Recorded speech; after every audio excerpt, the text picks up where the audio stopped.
본문 8절에 보면 요셉을 알지 못하는 새 왕이 일어나서 애굽을 다스렸다고 하고 있습니다. 그러니까 요셉을 알지 못한다, 이 말은 무슨 뜻일까요? 요셉이 행했던 일들을 알지 못하거나 관심이 없거나, 어쨌든 요셉 이후에 태어난 왕, 애굽 왕을 이제 바로라고 그러죠. 바로를 말합니다.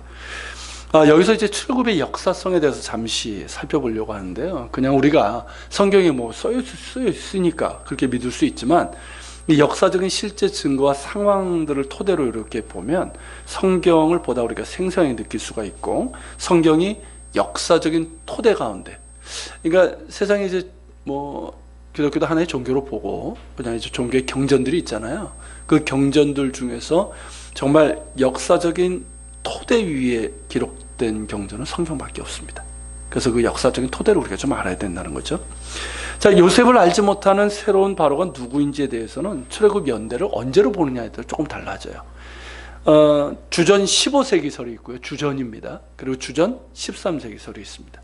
그러니까 주전 15세기설은 전통적인 출애굽 연대예요. 그러니까 성경의 그 기록에 따라서 거꾸로 계산을 합니다. 솔로몬이 성전을 봉헌한 때를 기준으로 해서. 그래서 주전 1446년이 출애굽한 때, 애굽에서 나온 때예요. 그래서 이제 주전 15세기설이라고 얘기를 하고요. 13세기설은 뭐냐면 그 주전 13세기 그 어간에 가나안 땅에 대규모 전쟁 어떤 흔적이 있는 거예요. 고고학적인 흔적이 산재되어 있는 거예요. 그걸 토대로 학자들 가운데서는 13세기에 그런 일들이 있었다라고 주장하는 사람들이 있습니다. 어쨌든 이제 모든 학자들이 출애굽의 역사성, 그리고 가나안 정복의 역사성을 인정하고 있고, 다만 언제는 정확한지에 대해서는 의견이 조금 나눠져 있어요. 저는 전통적인 주전 15세기를 따르고 있는데, 그에 따른 역사적이고 고고학적인 증거들도 많기 때문이고요. 그리고 무엇보다 성경 전체적인 흐름에도 맞다고 생각하기 때문입니다. 자, 그렇다고 본다면 본문에 나오는 요셉을 알지 못하는 새로운 바로가 누구냐면 아모시스라고 하는 바로예요. 아모시스. 자, 이 사람이 어떤 사람인지 좀 이따 보도록 하겠고요. 자, 요셉을 알지 못하는 새로운 바로가 이렇게 말하죠. 9절 10절입니다. 한번 보십시오. 자, 그가 그 백성에게 이르되 이 백성 이스라엘 자손이 우리보다 많고 강하도다. 자, 우리가 그들에게 대하여 지혜롭게 하자.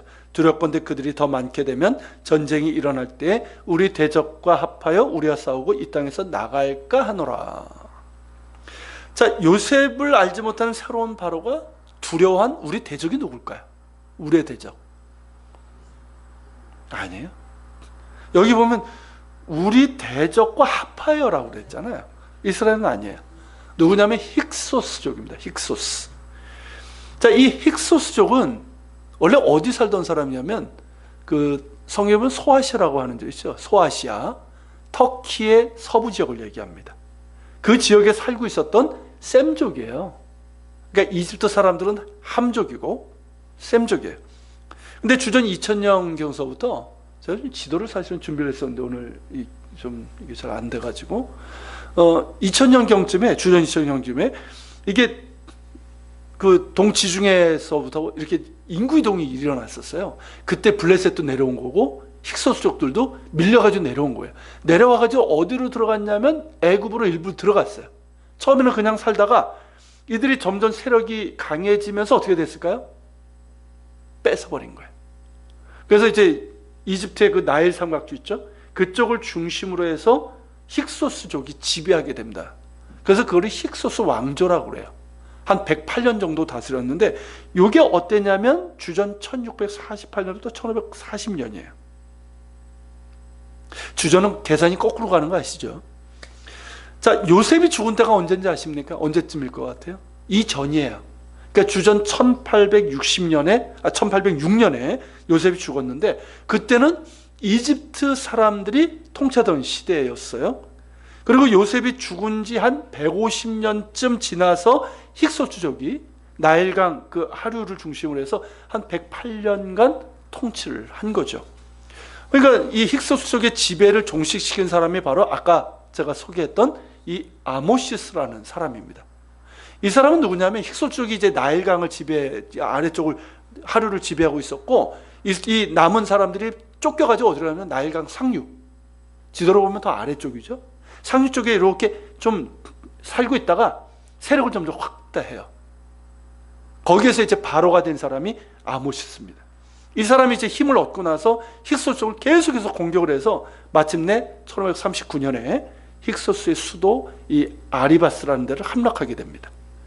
힉소스의 수도였던 아리바스가 어디냐면 여기서 본문에 나오잖아요. 그 바로가 그 라암셋과 비돔에 국고성을 세우게 하죠. 라암셋이 그 자리예요. 힉소스 쪽에 수도가 있던 곳이에요.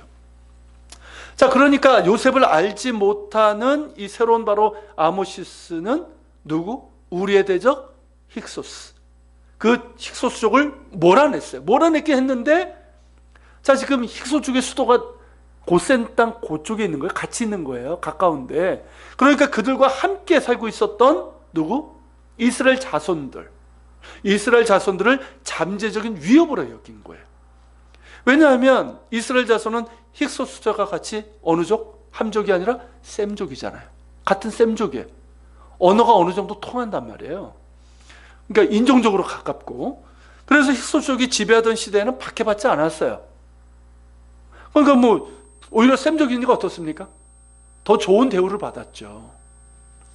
그런데 다시 이집트 사람들이 정권을 잡고 나니까 힉소족은 물론 몰아냈지만 그들과 같은 셈족인 이스라엘 자손의 수가 어때요? 엄청나게 늘어난 거예요. 자기들이 힉소족에 밀려가지고 지금 후퇴해 있었잖아요. 그래서 다시 왔더니 그건 100여 년간에 아니 야곱의 후손들이 무지하게 많아진 거예요. 너무 많아진 거예요. 너무. 여러분, 한 나라에서 이민족의 수가 크게 증가하는 것은 어떻습니까? 늘 위협이 돼요. 아시죠? 그 이민족의 수가 그 나라에서 너무 많아지면 굉장한 사회적인 불안 요소가 됩니다. 위협이 되는 거예요. 이스라엘 자손이 그랬던 거예요. 그들의 급격한 증거가, 숫자적인 증거가 그 자체로 위협이 됐고, 더 많게 되면 어떻게 됩니까? 이들이 생각할 때 힉소족이 지금은 쫓겨났지만 이들이 다시 쳐들어올 때 어떻게 될까요? 같은 셈족이니까.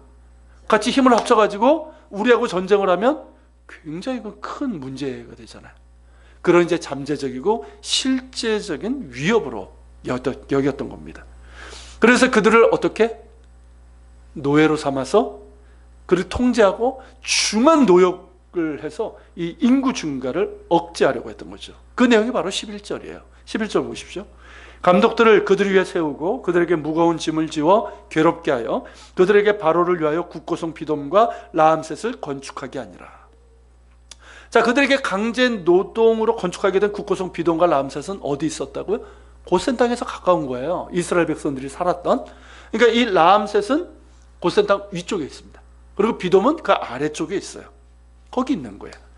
자, 요셉을 알지 못하던 이 세왕은 그러니까 앞서 말씀드렸던 그 힉소스족을 몰아낸 아모시스였고요. 출애굽 때가 주전 1446년이니까 그때 바로 누구냐면 나중에 한번 더 말씀드릴 거예요.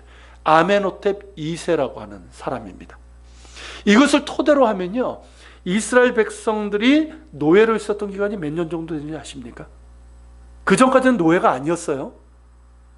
몇 년쯤 되는지 아세요? 한 100년 정도 됩니다. 그러니까 우리는 보통 이제 애굽에서 430년 살았잖아요. 430년 전 기간을 노예로 산 것처럼 그런데 아니에요. 요셉이 살아있었고 요셉이 죽었어도 요셉을 알던 사람들이 있는 한은 어땠습니까? 은혜가 있잖아요. 받은 은혜가. 문제없이 살았어요. 그리고 어떻습니까? 힉소스족, 같은 셈족이니까 그들에게 큰 박해를 당하지 않았어요. 그러다가 힉소스족을 몰아내고 오늘 이 요셉을 알지 못하는 새 왕이 되고 나서 위협이 되니까 출애굽 때까지 약 100년간 노예를 있게 되고, 그러면서 탄압을 받고 점점 탄압 정책이 극심해지면서 이스라엘 자손들이 큰 고통을 당했던 거죠. 우리나라가 일제 몇 년이었죠? 그죠? 그것도 굉장한 큰 피해가 있는데 100년이죠. 결코 짧은 기간은 아닙니다. 그런데 여러분, 그것이 결국 어떻게 됩니까? 그들이 하나님께 구원을 부르짖는 계기가 되죠. 더불어서 노예 상태인 그들이 전적인 하나님의 권능으로 이집트를 떠날 수 있는 여건이 마련된 것입니다.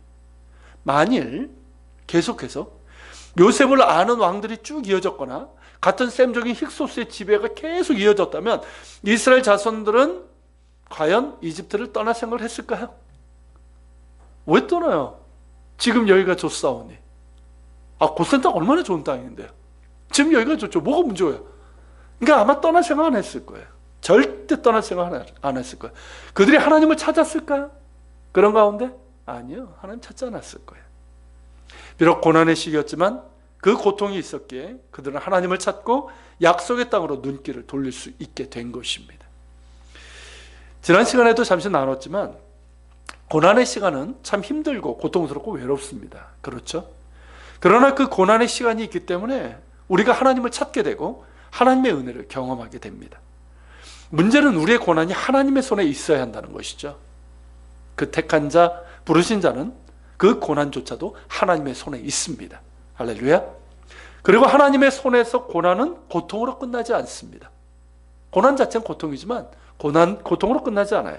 하나님의 능력의 오른손으로 구원하시는 은혜가 임하게 됩니다. 여러분 어찌 됩니까? 12절 14절을 볼까요?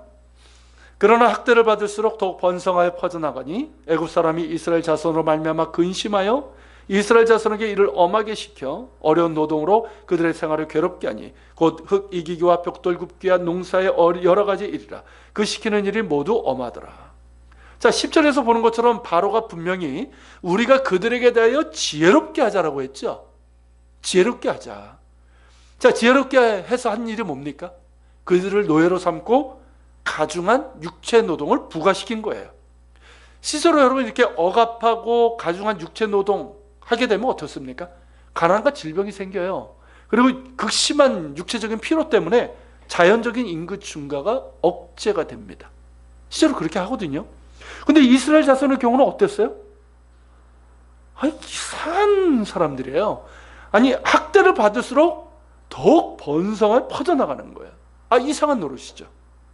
그러나 우리는 왜 이런 일이 일어났는지를 압니다. 이는 당신의 사람들을 지켜주시고 큰 민족을 만들고자 하시는 하나님의 손길이 있었기 때문입니다. 할렐루야. 바로는 이스라엘 자손에 대해서 지혜롭게 한 게 맞아요. 그 입장에서는. 그렇지만 그 지혜는 하나님의 지혜 앞에 무력한 것이 되고 말았습니다. 여러분 하나님의 지혜에 대해서 이사야서 55장 8절부터 9절이 이렇게 말씀하고 있어요. 제가 읽어드릴게요. 이사야서 55장 8절부터 9절입니다. 이는 내 생각이 너희의 생각과 다르며 내 길은 너희 길과 다름이니라.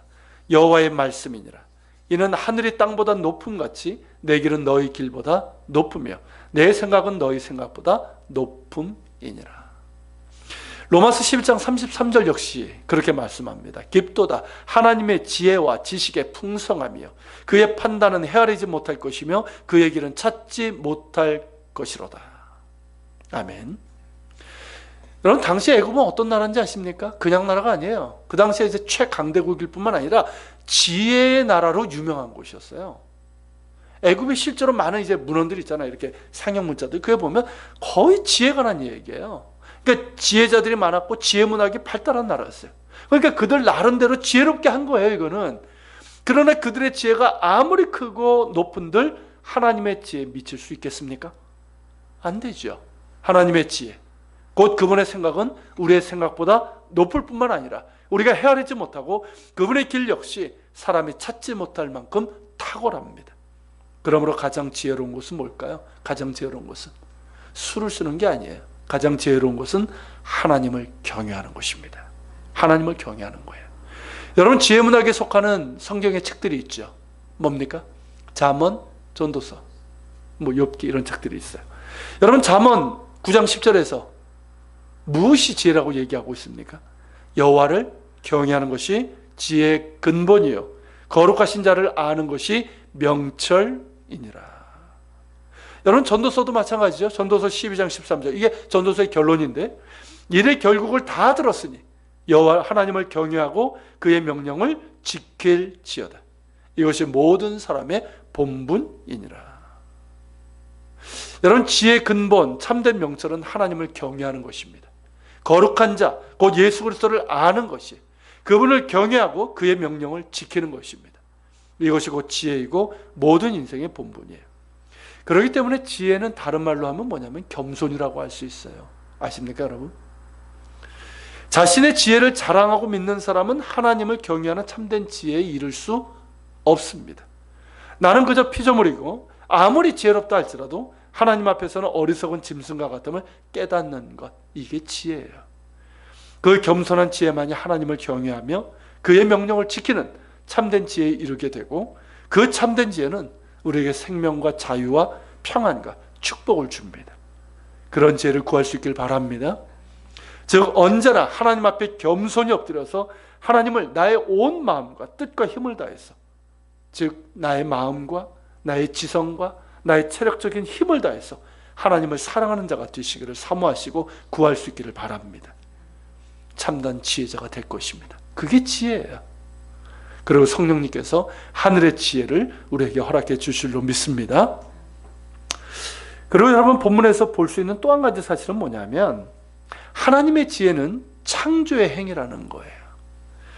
분명 새로운 바로는 이스라엘 자손을 억압하고 그들의 수를 줄이려고 했습니다. 나중에는 아예 사내 아이가 태어나면 죽이려고까지 명령하죠. 이것이 그들의 지혜예요. 그런데 하나님의 지혜는 어떻습니까? 그 억압의 고통 가운데서도 생명을 주신 것이고, 그 생명을 풍성하게 하시고 강하게 하신 거예요. 즉 창조의 행위인 거예요. 여러분, 창세기 1장에 보면 1장 2절이죠. 자, 창조 이전에 어땠다고 그랬습니까? 세상이? 땅이 혼돈하고 공허하며 흑암이 깊음 위에 있었다고 그랬어요. 여러분, 창조 이전의 상황은 뭐냐면 혼돈이고 공허함이고 흑암이에요. 그 혼돈을 질서로 바꾼 게 바로 창조입니다, 여러분. 그 공허함 가운데 수많은 생명으로 피조물로 채운 것이 바로 창조예요. 흑암 가운데 빛을 있게 하신 것이 바로 창조입니다. 그게 창조예요. 그 창조의 행위가 지금 애굽 땅 고센 땅에서 다시 이루어지고 있는 거예요. 자, 이스라엘 자손에게 닥친 혼돈이에요. 그렇죠? 자, 자유민에서 지금 노예로 전락한 거예요. 그러면서 그 심한 고통을 당하는 혼돈이었습니다. 그 혼돈을 질서로, 그 출애굽의 구원과 하나님의 자유한 백성 이스라엘 민족으로 만드신 창조인 거예요. 자, 바로는 이스라엘 자손들을 억압해서 생명의 공허로 몰아넣으려고 한 거예요. 그렇죠? 생명의 공허. 무슨 뜻인지 아시잖아요.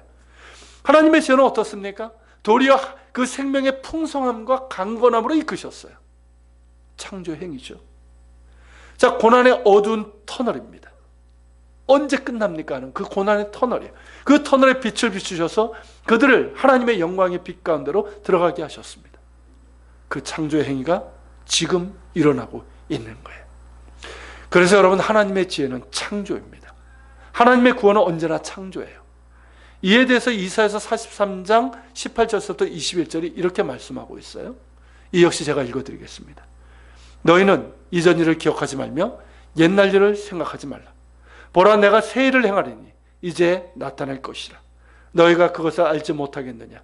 반드시 내가 광야의 길을 사막의 강을 내리니 장차 들짐승 곧 승냥이와 타조도 나를 존경할 것은 내가 광야의 물을 사막의 강들을 내어 내 백성 내가 택한 자에게 마시게 할 것입니다.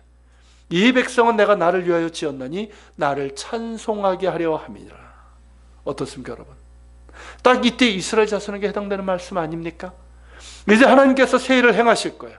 그들은 알지 못하나 새 일을 행하실 것이고, 하나님께서 광야의 길을 내실 것입니다. 그리고 사막의 길을 내실 거예요. 그래서 그들은 자신들을 지으신 하나님을 찬송하게 될 것입니다. 그 창조의 서막이 이루어지고 있는 거예요. 여러분, 우리의 삶에서도 마찬가지 아닙니까? 과거 애굽 땅에서 일어났던 창조의 행위가 우리의 삶 가운데서 동일하게 일어납니다. 죄와 사망의 혼돈과 공허함과 흑암 가운데 있었던 우리예요. 그렇지 않습니까? 우리가 구원받기 이전의 삶이 뭐였습니까? 혼돈이죠. 공허함이죠. 흑암 아닙니까? 그런데 여러분, 우리가 하나님의 지혜신 예수 그리스도 안에서 새로운 피조물로 거듭나고 새 생명을 얻게 되고 하나님의 영광의 빛 가운데 들어가게 된 것입니다. 할렐루야. 또한 하나님을 겸손히 신뢰하며 순종하는 자에게 하나님은 언제나 창조의 능력으로 함께 하십니다. 비록 세상은요, 그리고 악의 세상은 우리를 공격하고 때로는 우리의 삶에 고난이 찾아오기도 합니다. 그렇지만 부르심을 입은 자, 곧 그리스도의 것으로 부르심을 입은 우리에게는 모든 것이 합력하여 선을 이루게 하십니다. 그래서 우리는 그 어떤 것도 우리를 그리스도 예수 안에 있는 하나님의 사랑에서 끊을 수 없습니다. 악한 세력은 우리를 끊으려고 하지만 오히려 더욱더 풍성해지고 깊어지고 강건해집니다. 그것이 하나님의 창조예요. 하나님의 구원의 행위예요. 그런 까닭에 여러분, 고난은 하나의 과정입니다. 과정일 뿐이에요. 비록 고통스럽고 힘들고 외롭지만 고난이란 시간은 새로운 하나님의 창조와 구원의 생명력이 이루어지게 한 과정일 뿐입니다. 여러분, 이걸 우리가 꼭 기억할 필요가 있어요. 요즘 제가 듣고 있는 찬양 중에 인기 있는 찬양이 하나 있어요. 그 가사가 이런 게 하나 있어요. 이 또한 지나가리라. 고난에 대한 얘기예요. 그러면서 이 또한 지나가리라. 근데 이게 처음에는 뭐야 이러다가 굉장히 와닿아요. 제 삶에서도 그런 시간들이 있었고, 여러분, 고난의 시간이 지나갈 뿐만 아니라 그 고난의 시간을 통해서 하나님의 새로운 창조가 나타나게 될 것입니다. 난을 키우는 분들이 있죠. 그죠? 저는 이제 난을 보는 건 좋아해요. 좋아하지만 그것을 키우는 데는 저는 자신이 없습니다. 워낙 많은 정성을 기울여야 하는 것이 이제 난이고, 그럴 만한 시간적인 여유도 없기 때문이죠. 근데 제가 전에 한번 봤는데, 난을 키우는 분의 이야기예요.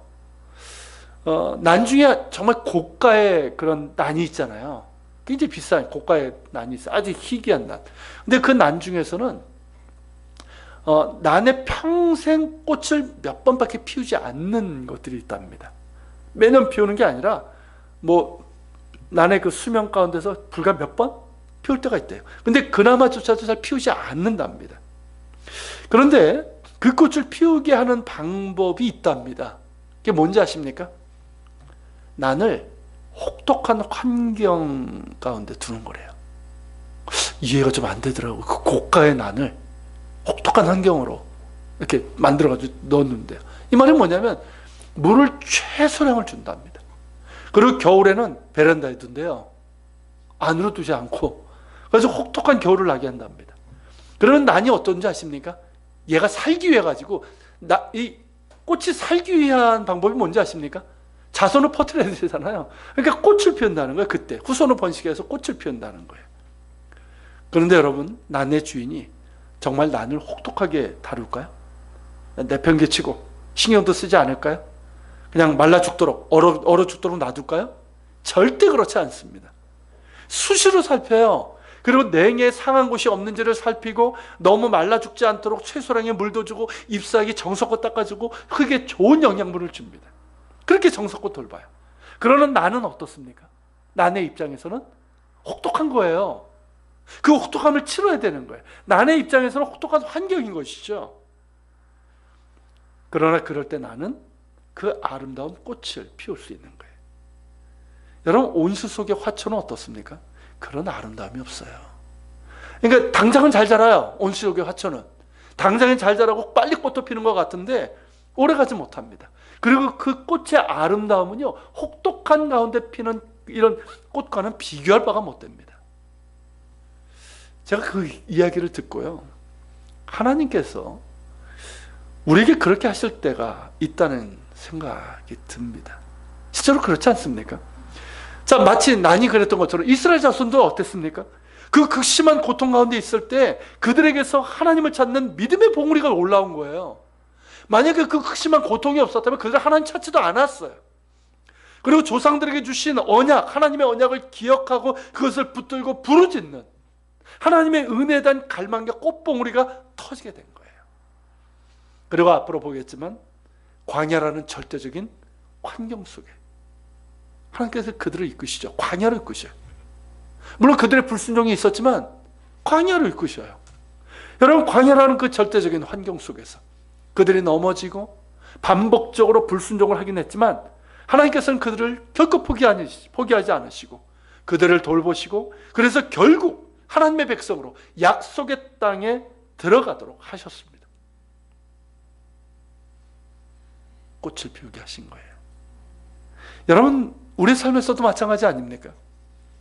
고난이라는 상황 속에서 참 힘들죠. 그걸 겪어봤기 때문에 다 아실 거예요. 참 힘듭니다.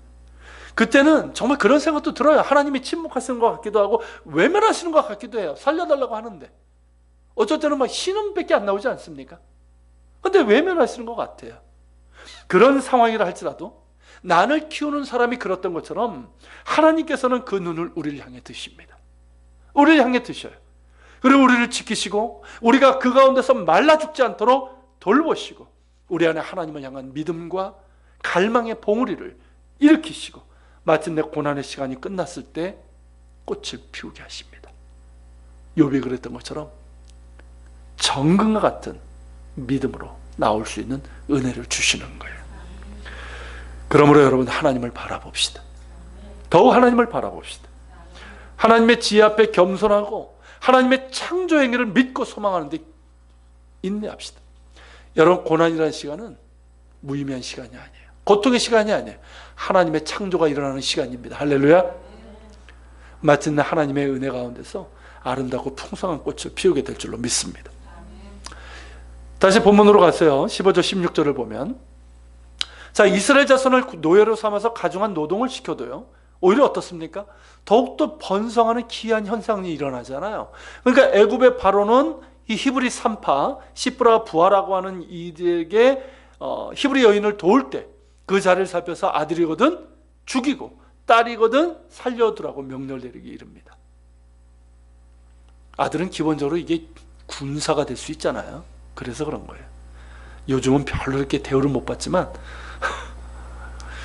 자, 여기서 히브리 산파라고 했는데요, 이들이 하나님을 두려워했다는 것을 보면 히브리인 산파인 걸로 보입니다. 자, 바로가 특별히 히브리 산파 시브라와 부하에게 명령을 내린 것을 보면 이들은 요즘으로 하면요, 조사는 원장으로 볼 수가 있어요. 자, 그 당시에 애굽에 거주했던 히브리인들이 굉장히 많았잖아요. 그리고 이제 뭐 시브라와 이 부하 말고도 상당한 산파들이 있었거든요. 그리고 얼마나 잘났습니까? 스푹스푹 났잖아요. 그러니까 많은 산파들이 있었고 이 산파들을 거느리면서 산파 일을 하는 조리원 원장과 같은 사람들이에요, 이 사람들이. 근데 이 사람들의 행위를 보면요, 이 시대 남은 자들이라고 할 수 있는 사람들이에요. 마치 엘리야 때 어땠습니까? 하나님께서 그러잖아요. 바알에게 무릎을 꿇지 않은 7,000명의 남은 자를 내가 남겨두었다 말씀하셨잖아요. 그런 사람들이에요. 자, 이 산파들이 어떻게 합니까? 누구를 두려워합니까? 바로를 두려워합니까? 하나님을 두려워합니까? 하나님을 두려워해요. 하나님을 두려워하면서 바로의 명령을 어깁니다. 감히. 그리고 남자 아이들을 살려내요. 자, 이를 난 바로가 그들을 불러서 호통을 칩니다. 어째서 이같이 남자 아이들을 살렸냐 하면서 말입니다. 당장이라도 지금 죽임을 당할 것 같은 서슬퍼런 바로의 추궁이에요. 말 잘못하면 어떻게 됩니까? 뭐 산파들이 별겁니까? 그냥 노예인데 똑같이 그냥 죽는 거예요. 산파들은 그 앞에서 벌벌 떨었겠죠. 아마 이를 악물고 말했을 겁니다. 뭐라고 말했을 겁니까? 이를 악물고 벌벌 떨면서 19절이에요. 자, 산파가 바로에게 대답하되 히브리 여인은 애굽 여인과 같지 아니하고 건장하여 산파가 그들에게 이르기 전에 해산하였더이다 하며. 자, 히브리 여인들은 애굽 이집트 여인들하고 달리 아주 건장해서 자기들이 도착하기 전에 뭐 애 낳을 것 같아요. 그래서 도착하기 전에 이미 애를 낳았다는 거예요. 어떻습니까, 여러분? 지금 벌벌 떨면서 이를 악물고 얘기하고 있는데 굉장히 유머러스하고 해학적인 장면 아니에요? 그런 유머가 좀 안 느껴지십니까? 굉장히 재밌는 장면이에요. 그리고 여러분, 실제로 유대인 여성들을 보면 지금도 이 말이 어느 정도 맞는 것 같아요. 제가 이스라엘 살 때 이제 첫해 막내를 낳았고 또 한국 여성들이 이제 아이를 낳는데요, 유대인 여성들이 한국 여성들보다 건장해서 아이를 쉽게 낳는 게 맞는 것 같아요. 우리나라 여자분들은 어떻습니까? 애 낳고 나서 막 더워 죽겠는데도 막 이렇게 뜨끈뜨끈하게 하고 미역국을 막 이렇게 먹고 뭐 이러잖아요. 찬물 손도 못 대게 하잖아요. 근데 유대인들은요, 애 낳고 나서 바로 샤워합니다. 의사가 그래요. 샤워하래요, 빨리 우리 보고. 그리고 이제 바로 빵 먹습니다. 뭐 우리처럼 미역국 뭐 몇 날씩 이렇게 먹지 않아요. 참 그걸 보면 뭐 지금도 어느 정도 맞는 것 같아요. 근데 여러분, 여기에 애굽 사람보다 이스라엘 여자들이 더 강건하였더라. 여기에 비밀이 있어요. 뭘까요, 여러분? 하나님께서 그들에게 은혜를 베푸셨기 때문입니다. 자, 20절에 보면 뭐라고 그랬습니까? 하나님이 그 산파들에게 은혜를 베푸시니 그 백성이 번성하고 매우 강하여지니라 라고 했어요. 이 말은요, 단지 바로의 명령에 굴복하지 않고 이스라엘 자손의 사나이를 지켜낸 산파들에게 은혜를 주셨다 이 뜻만이 아니에요. 그들에게도 은혜를 주셨어요. 뿐만 아니라 누구에게? 이스라엘 자손이 번성하고 매우 강해지도록 은혜를 베푸셨다는 뜻을 담고 있어요. 여러분, 생명은 하나님의 것입니다. 생명의 근원이신 하나님께서 이스라엘 자손에게 은혜를 베푸사 히브리 여인들은 실제로 건강하여 아이들을 낳을 수 있었고요. 산파들은 눈에 보이는 바로보다 눈에 보이지 않지만 살아계신 하나님을 두려워하면서 사나이를 살려낸 거예요. 모든 것이 하나님의 은혜입니다. 그리고 그 은혜의 도구가 된 이 히브리 산파들의 믿음과 행동은 칭찬받아 마땅한 거예요. 그러니까 어떻습니까? 그 이유 때문에 그들의 이름이 성경에 기록된 거예요. 아무나 기록되는 게 아니잖아요. 하나님의 은혜의 도구가 된 사람들이에요. 여러분, 하나님을 두려워하기 때문에 바로를 두려워하지 않았던 이들 산파들의 믿음과 행동이 우리에게 참 큰 도전이 되고 귀감이 됩니다. 사람들은 뭘 두려워하는지 아십니까? 눈에 보이는 것을 두려워합니다. 그렇죠? 눈에 보이는 힘을 두려워합니다. 이스라엘에 있을 때 여성들의 모임이 있었어요. 크리스찬 여성들의 모임이었어요. 이런 비슷한 얘기가 있었습니다. 사람이 두려운가 하나님이 두려운가, 그런 이야기가 잠깐 있었어요. 그때 한 분이 너무나 당연하다는 듯이 뭐라고 얘기했을까요? 당연히 누가? 당연히 사람이 두렵지요. 너무나 당연하게 얘기를 했어요. 다른 분들의 반응이 어땠을까요? 딱히 반대하는 분이 없었어요. 그리고 어색한 침묵이 잠시 흘렀습니다. 그분은 역시 비슷한 생각을 갖고 있었던 거죠. 어쩌면 틀린 말이 아니에요. 왜냐하면 눈에 보이지 않는 하나님보다 눈에 보이는 사람이 더 두렵습니다. 당장 내 눈에 보이잖아요. 당장 나에게 어떤 영향력을 가할 수 있어요. 당장 나를 좌지우지할 수 있는 힘이 있기 때문입니다. 그래서 사람이 더 두렵습니다. 그러나 하나님보다 사람이 더 두려운 사람에게서 어떻게 하나님의 일하심을 기대할 수 있겠습니까? 그렇지 않겠습니까? 하나님의 일하시는 도구가 되길 원한다면, 자, 그렇게 본인이 원한다 할지라도, 내가 하나님의 일하시는 도구가 되길 원합니다. 원한다 할지라도 당장 사람이 두려운데, 세상이 두려운데 어떻게 그 일을 할 수가 있겠습니까? 오직 하나님을 두려워하는 사람을 통해서 하나님의 일하심을 기대할 수가 있습니다. 여러분, 지금 명성교회 세습 사태가 지금 전 국민적인 관심인 거 아시죠? 뉴스에까지 보도되고 그런 상황입니다. 저는 그걸 보면서 이 사람들은 절대 하나님을 두려워하는 자들이 아니라는 생각을 하게 됩니다. 김삼환 목사도 그렇고요. 그 아들 김하나 목사 역시 하나님을 두려워하지 않는 사람들이에요. 오히려 사람을 두려워하는 이들입니다. 만약 하나님을 두려워한다면 어떻게 그런 결정을 내리고 그런 행동을 할 수 있을까요? 사람을 두려워하기 때문에 그리 결정하고, 사람이 가진 돈, 권력, 그게 핵심이에요. 그 가운데 있는 그것을 두려워하기 때문에 그렇게 행동한 것입니다. 그래놓고 세습, 이취임식, 제가 볼 땐 자기들 간의 축제죠. 거기에서 제가 뭐라고 얘기하는지 한번 봤어요. 하나님을 입에 답습니다. 오직 하나님밖에 바라볼 수 없다라고 얘기합니다. 참 역겹더라고요. 그 얘기를 듣는데. 그가 말하는 하나님이 어떤 하나님이신지는 모르겠지만 그는 하나님보다 사람을 바라보는 사람이고 사람을 더 두려워하는 사람입니다. 그런 까닭에 그곳에서 더 이상 하나님의 일은 나타나지 않을 것입니다. 교회는 유지될 수 있을 거예요. 설령 더 많아질 수도 있을 거예요. 그러나 그것을 하나님의 일이라 할 수 없습니다. 여러분, 수가 많아지는 것이 하나님의 일이 아닙니다. 그걸 하나님의 부흥이라고 얘기하지 마세요. 그런 식으로 해서 수가 많아지는 거, 이단들 보십시오. 얼마나 많아집니까? 그걸 부흥이라고 얘기할 수 있습니까? 하나님의 일이라고 얘기할 수 있습니까? 아니에요. 수가 많아지는 것이 하나님의 일이 아니라 오직 하나님의 이름만이 높임을 받는 거예요. 오직 주님만 주인 되셔서 그분의 뜻이 이루어지는 것, 이것이 하나님의 일입니다. 그들은 망할 거예요. 겉으로는 부한 것 같지만 가난하고, 겉으로는 흥한 것 같이 보이지만 망한 자들입니다. 그리고 망하려면 제대로 망해야 돼요. 무슨 의미인지 이해가 되십니까? 그래서 자신들의 죄를 깨닫고 하나님 앞에 회개하며 돌이켜야 돼요. 그래야지만 그들도 살고 명성교회도 살고 한국교회가 삽니다. 참 그렇게 될 수 있기를 기도해야 된다는 게 참 마음이 참담해요. 그렇지만 그렇게 돼야 될 줄로 생각합니다. 사랑하는 여러분, 사람이 아닌 하나님을 두려워하는 여러분 되시길 바랍니다. 하나님 앞에 겸손하십시오. 겸손히 하나님을 신뢰하며 그분의 생각과 길이 크고 높음을 알며 하나님의 지혜가 내 삶 가운데서 창조의 역사로 나타나기를 사모하시길 바랍니다. 우리의 삶에 평탄하든 고난 가운데 있든 오직 하나님만을 경외하며 하나님 앞에 겸손한 신뢰와 거룩한 순종으로 살아갈 수 있기를 소망합니다. 그럴 때 우리를 통해서 하나님의 창조가 나타나고 우리의 삶은 하나님의 일을 나타내는 도구가 될 것입니다. 같이 기도합시다. 오늘 말씀을 기억하면서 같이 기도합시다. 하나님, 오늘 우리가 본문을 통해서 하나님 우리 자신의 모습과 우리의 삶 가운데 임하시는 하나님의 은혜를 보게 됩니다. 하나님, 우리가 하나님의 지혜를 바라보게 하여 주옵소서. 하나님의 지혜는 언제나 창조의 행위입니다. 구원의 행위입니다.